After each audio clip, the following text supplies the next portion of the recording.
Morning बच्चों। आज की जो हम लोग क्लास लेंगे वो मैं सैम्पल पेपर 5 कराऊंगी 10th क्लास का साइंस का। जो स्टूडेंट स्कूल आ रहे थे हम लोग सैम्पल पेपर्स 4 तक कंप्लीट कर चुके थे, बट ड्यू टू एग्ज़ाम्स अभी 5th का नहीं हुआ है। ऑलरेडी आप जबकि कर चुके हैं घर पे, तो उसको ही रिवाइज़ करते हुए चलेंगे। तो स्टार्ट करते हैं। और जो बच्चे घर पे बैठे हैं ऑनलाइन स्टडीज़ कर रहे हैं उन सभी बच्चों के लिए बेनिफिशियल है। 10th क्लास के सभी बच्चों के लिए मीडियम दोनों रहेंगे, इंग्लिश और हिंदी। स्टार्ट करते हैं।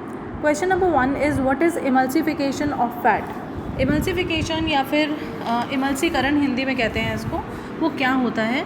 जब फैट के जो बड़े बड़े ग्लोब्यूल्स होते हैं उनको छोटे छोटे ड्रॉपलेट्स में अगर वो कन्वर्ट हो जाते हैं, टूट जाते हैं, तो that is known as the emulsification of fat. ठीक है। सेकेंड क्वेश्चन है the given magnet is divided into 3 parts A, B and C। ये जो देखिए यहाँ पे A है, ये B है, ये C है। क्वेश्चन इन्होंने ये पूछा है name the parts which where the strength of the magnetic field is maximum and minimum. आपको पता है पोल्स में सबसे ज़्यादा होती है, तो A एंड C पे मैक्सिमम रहेगी और B में मिनिमम रहेगी। इसका जो चॉइस क्वेश्चन है वो है state the rule to determine the direction of the magnetic field produced around the straight conduct carrying conductor. इनका कहने का मतलब ये है कि एक सीधे विद्युत वाही चालक के चारों ओर उत्पन्न चुंबकीय क्षेत्र की दिशा निर्धारित करने के लिए नियम बताइए। तो हम लोगों को इसमें हिंदी में देखा जाए तो दक्षिण हस्त अंगुष्ठ नियम होता है और इंग्लिश में ये कौन सा होता है? Fleming's right hand rule. ठीक है, तो ये वाला इसमें आंसर रहेगा। नेक्स्ट क्वेश्चन है what do you mean by ये रिफ्लेक्शन नहीं है बेटा, ये रिफ्रैक्शन है, ये रिफ्रैक्शन ऑफ लाइट है। तो अपवर्तन क्या होता है? अपवर्तन यही होता है, रिफ्रैक्शन यही होता है कि जब लाइट की एक ray when it goes from the one medium to the another, जब एक मीडियम से दूसरे मीडियम में जाती है तो इट चेंजेस इस डायरेक्शन, ये अपनी दिशा बदल लेती है। ठीक है ना। और आपको पता भी है कि ये फिर टूवर्ड्स, मतलब जैसे रेयर से डेंसर मीडियम में जब जाती है तो ये टूवर्ड्स नॉर्मल आ जाती है, मतलब अभिलंब की तरफ मुड़ जाती है। तो यही लिखेंगे आप, राइट। क्वेश्चन नंबर 4 रहेगा what is the effect of DNA कॉपिंग which is not perfectly accurate in the reproductive process. मतलब कि जो DNA कॉपिंग होती है, DNA की जो प्रतिलिपि होती है उसका क्या प्रभाव होता है जो प्रजनन प्रक्रिया पर पूरी तरह से सही नहीं होती, मतलब which is not perfect in the reproduction process. तो एक्चुअली क्या है, जो DNA की प्रतिलिपि बनती है, लाइक इसका जो वो क्लोन बनता है, इसका जो एक कॉपी बनती है, वो पूरी तरह से कंप्लीट नहीं होती, सही नहीं होती, एक्यूरेट नहीं होती।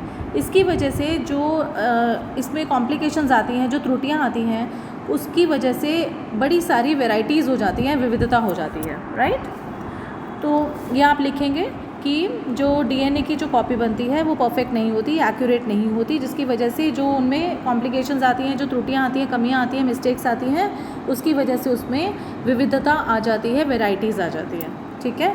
नेक्स्ट क्वेश्चन है state the method use for growing rose plants. तो रोज़ प्लांट्स को ग्रो करने के लिए कटिंग होती है, हिंदी इंग्लिश दोनों में कटिंग ही होगी। क्वेश्चन नंबर 5 है What happens to the temperature of the water when the few drops of concentrated sulfuric acid is added to it? तो obviously temperature increase हो जाएगा, तापमान बढ़ जाएगा।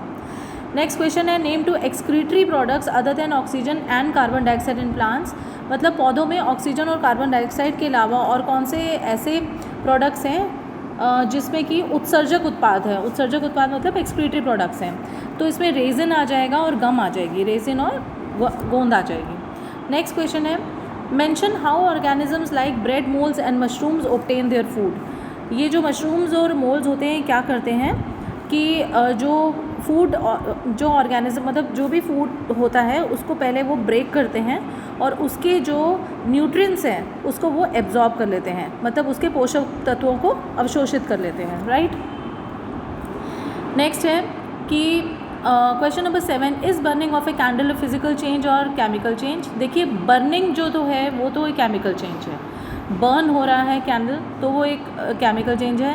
लेकिन जो गोंद का जो उसकी मोम पिघलती है और वो दोबारा उसको हम जला सकते हैं तो वो फिर एक फिजिकल चेंज है। अदरवाइज बर्निंग की बात की जाए तो वो एक केमिकल चेंज है, रासायनिक प्रक्रिया है। क्वेश्चन नंबर 8 देखेंगे What is the nature of the image formed by a concave mirror if the magnification produced by the mirror is 3+? मतलब किसी अवतल दर्पण द्वारा उत्पन्न आवर्धन अगर +3 है तो इसके द्वारा निर्मित प्रतिबिंब की प्रकृति क्या होगी?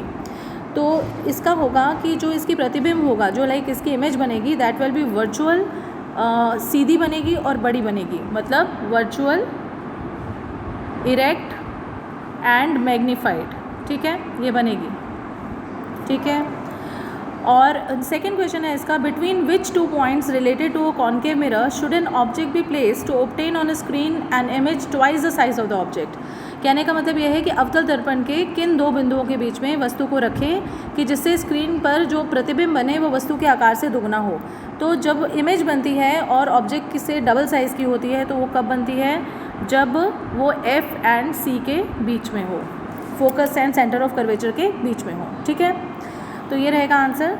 नेक्स्ट है question number 9, how does carbon attain the noble gas configuration. Noble gas configuration करने के लिए कौन से 2 बॉन्ड्स बनते हैं, एक तो आयनिक बॉन्ड्स बनते हैं जिसको कि आयनिक अबंध कहते हैं, एक होते हैं कोवेलेंट बॉन्ड्स जिसको कि सह सहयोजी अबंध बनाते हैं। तो कार्बन कौन सा बनाता है, कोवेलेंट बॉन्ड्स बनाता है, ठीक है ना। नेक्स्ट क्वेश्चन जो है वो हमारा ये है कि वाई डू डिफरेंट कॉम्पोनेंट्स, एक second, why do different components of white light deviate through different angles when passing through the triangular glass prism. मतलब कि जो त्रिकोणीय कांच की प्रिज्म से गुजरने पर श्वेत प्रकाश के विभिन्न अवयव विभिन्न कोणों से क्यों विक्षेपित होते हैं, मतलब डिफरेंट एंगल्स क्यों बनाते हैं, क्योंकि भाई उनका रिफ्रैक्टिव इंडेक्स का डिफरेंस होता है माध्यम का, उनके अपवर्तनांक में परिवर्तन होता है।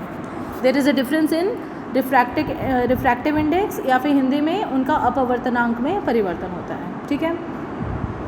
नेक्स्ट क्वेश्चन है question number 11, which of the following reactions is incorrect. इनमें से कौन सा इनकरेक्ट है। तो पहले वाला जो रिएक्शन है वो तो कॉपर जो है वो जिंक को रिप्लेस कर सकता है क्योंकि सीरीज़ में रिएक्टिविटी सीरीज़ में ऊपर है, लेकिन कॉपर सिल्वर को रिप्लेस नहीं कर सकता। तो B is not feasible, B जो है रिएक्शन वो नॉट पॉसिबल होगा। आपको क्लास में भी मैंने बताया था कि रिएक्टिविटी सीरीज़ जो है उसको कैसे याद करते हैं। करीना ने कार मांगी, ऑल्टो, जेन, फरारी, ठीक है। फिर आ जाएगा लेड, फिर आ जाएगा एज, HGAGAUPT, ऐसे याद करेंगे आप, ठीक है। ये ट्रिक है बस एक छोटी सी। तो आपको यहाँ पे देख रहे हो कि जो ये कॉपर और जिंक, CUHGAGUPT, CUH, हाँ, और जिंक देखो ये ऊपर है, ठीक है ना, और कॉपर जो है नीचे है, तो कॉपर उसको डिस्प्लेस नहीं कर पाएगा। तो ए तो पॉसिबल ही, मतलब ये तो पॉसिबल ही नहीं है, आपको खुद ही मालूम है, ठीक है। रिएक्टिविटी सीरीज़ में क्या होता है, जो रिएक्शन जो ऊपर एलिमेंट्स होते हैं वो दूसरे को डिस्प्लेस करते हैं, तो बी इसमें नहीं होगा, ठीक है। तो हमारा क्या आंसर होगा, ये वाला रिएक्शन नहीं होगा 11th का। दोबारा देखें, एक बार दोबारा करते हैं, एक मिनट रुकिए। Which of the following reactions is incorrect. Kareena ने, एक मिनट दोबारा देखते हैं ये।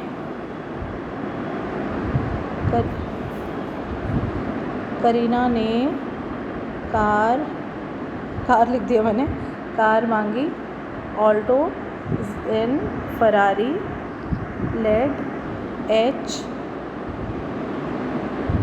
CUHGAGAUPT, ठीक है। अब ये देखो, ये जो जिंक है वो उसको डिस्प्लेस कर सकता है, ठीक है। कॉपर डिस्प्लेस नहीं कर सकता क्योंकि कॉपर इसके नीचे। अब यहाँ पे एक ही लाइन में बनाती हूँ तो ज़्यादा इजी लगता। तो हमारा जो बी है, हमारा जो ए है वो करेक्ट है और जो बी है वो इनकरेक्ट है, ठीक है ना।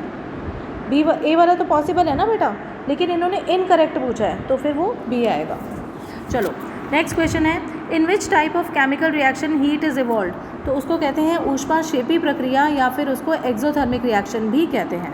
क्वेश्चन नंबर 12 है, what is a gene. Gene क्या होती है भाई। जीन एक आनुवंशिकता की इकाई है। It is for the hereditary purposes, ठीक है ना।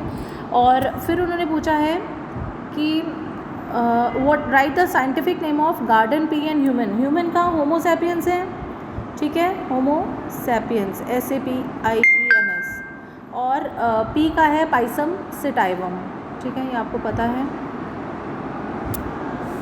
और पहले क्वेश्चन में जीन का पूछा गया है तो आप उसको क्या बताएंगे कि यूनिट है ये हेरिडिटरी का, और ये क्रोमोसोम का वो पार्ट है जो कि आगे जो हमारे जो फीचर्स होते हैं, जो कैरेक्टर्स होते हैं, उनको आगे पास ऑन करता है।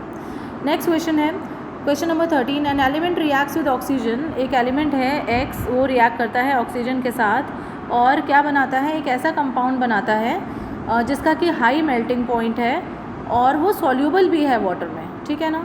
तो ये एलिमेंट क्या होगा, तो मोस्ट लाइकली ये एलिमेंट क्या होगा, कैल्शियम होगा, क्योंकि कैल्शियम ऑक्सीजन के साथ मिलकर कैल्शियम ऑक्साइड बनाता है जो कि पानी में सॉल्यूबल होता है और इसका मेल्टिंग पॉइंट भी हाई होता है। तो ये हम इसका आंसर कैल्शियम लिखेंगे।